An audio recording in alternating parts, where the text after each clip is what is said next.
అసలు పోలీసులు మిమ్మల్ని ఇంట్రాగేషన్ లో ఏం చేశారు? లేకమన్నారు సార్, లేచి ఓ మూల కూర్చోమన్నారు సార్. కింద కూర్చో. లేచి నేను సార్ మీరు సీఎం తిట్టారు, మాకు చాలా కూర్చున్నాను సార్. ఈ తోట కింద మీద పడి ఈ తోట మీద కానిస్టేబుల్, ఈ తోట మీద కానిస్టేబుల్ సార్. నా వల్ల ప్రెసిడెంట్ ఏంటి సార్, కొట్టి చంపేస్తారు సార్ అని అడిగాను సార్. రాత్రంతా కుక్కను కొట్టినట్టు కొట్టారు. ఆ తొడకి ఈ తొడకి జెండు మామ రాస్తూ కూర్చున్నాను మా ర్యాంబోకి. ఏం ఫీల్ ఉండదు మామయ్య. సీఎం చంద్రబాబు నాయుడు గారిని పట్టుకొని అన్నేసి మాటలంటే వాళ్ళు అమృతాంజన్ రాయించరా ఏంటి? కుక్కర్ కొట్టాడు సార్. నన్ను లేచి బలవంతంగా ఒంగోమన్నారు సార్.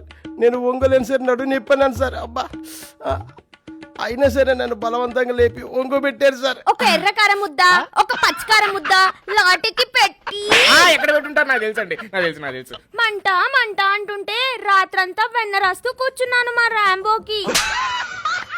పైకి లేపి చేమిలి పెట్టారు. ఏంట్రా చేమిలి పెడతావు, నీకు నా కుక్క కూడా భయపడతాను సార్. ఎమ్మటే మీద పెట్టుకుని దబ్బి దబ్బి దబ్బి దబ్బి బాధారు సార్. ఈ నూనె రాస్తూ ఈ చేతి మెలి తీయడానికి 2 రోజులు పట్టింది సార్. మొత్తానికి కుక్కరు కొట్టారంటారు మిమ్మల్ని. పిచ్చి కుక్కను కొట్టినట్టు కొట్టారు సార్.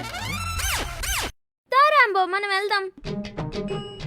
అవును రాంబో, నిన్న అంతలో వాళ్ళు టార్చర్ పెట్టి కొట్టలేదు కదా, ఎందుకలా చెప్పావు? కొట్టే పని సింపతి కోసం అలా చెప్పాలి.